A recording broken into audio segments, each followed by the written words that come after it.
Hey, I'm Annette Eldridge and I'm here to share with you some tips on improvising and creating your own music. But before we start, just subscribe to my channel to not miss out on any more helpful tutorials on playing your instrument. So let's get started.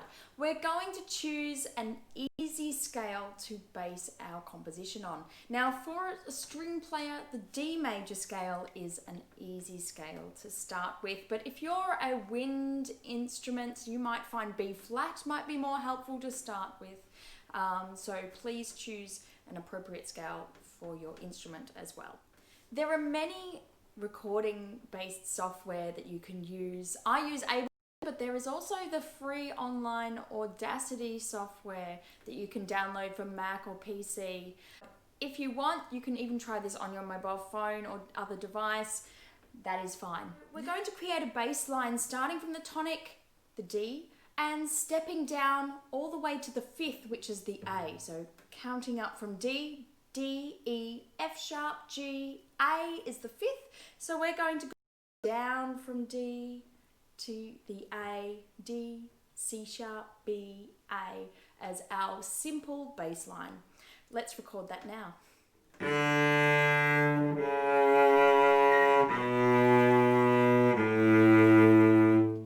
We're going to create the melody to go with that bass line. Let's start simple first though. Let's play the D major scale going up and back down with our bass line. Now if you're using another scale, of course, go with that, but we're using D major.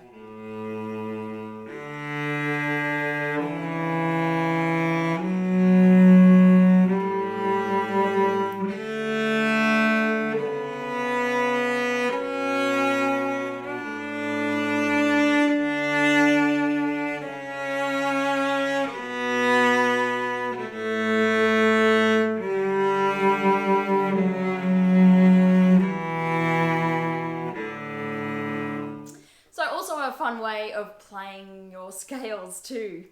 Sounds nice. After learning our scale notes is creating different rhythms. Okay, so often we think that we have to create lots and lots of busy notes in order to create an interesting melody, and often pop music doesn't actually use many notes in their melodies anyway. It's actually all to do with rhythm. So let's start practicing different rhythms just using one note. So let's try D, being we're in D major.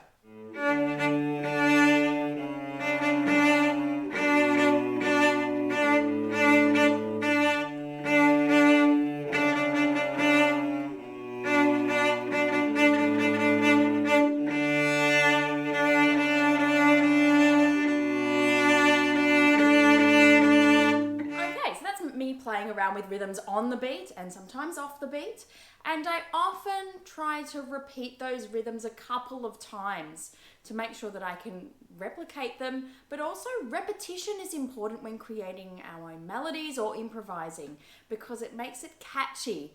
As you may notice, a lot of things are repeated when you listen to any tune, whether it be classical, jazz or pop.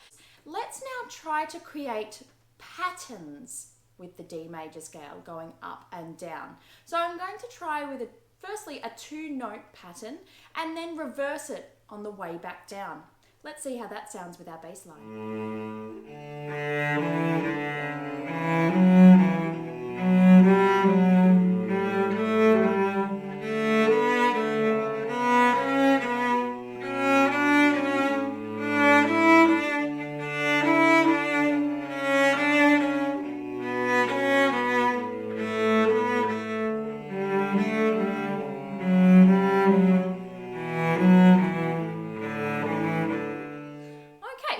A simple pattern going up and then reversed on the way back down.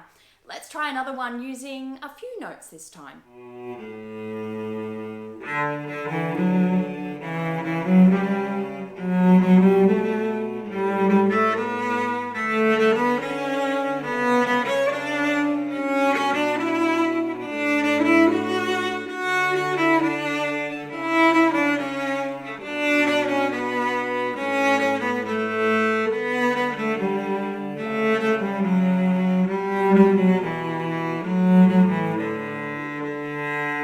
Okay, now you've seen a couple of ideas, just using a couple of notes and then using a few notes going up and down.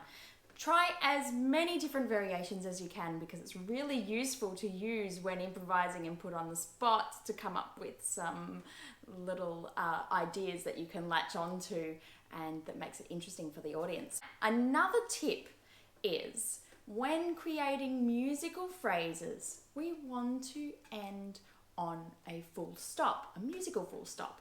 And that full stop is usually a long note or a rest.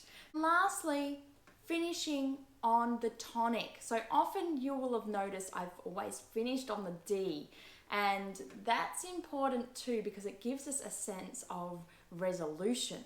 Okay, and finally, let's see how all of that gets put together with a harmony part that I've already pre-recorded. I can give you another little tutorial on how to create your own harmony parts to your bass line if you wish, just let me know.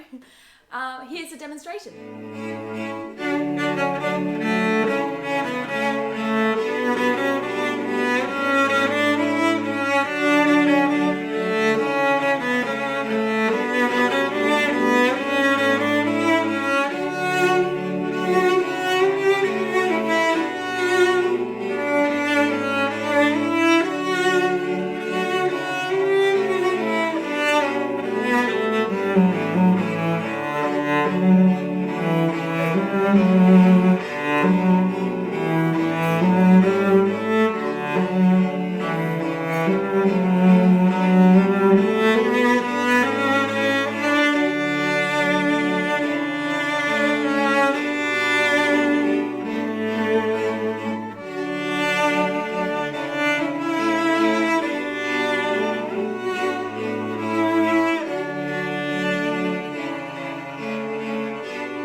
Have a little go, let me know how you go in the feedback below, and provide me with some comments, questions, I'll get back to you too, and maybe even some feedback on what you would like to see next in one of my videos. I'd be happy to hear from you. So please subscribe, and I'm looking forward to hearing from you, and see you next time.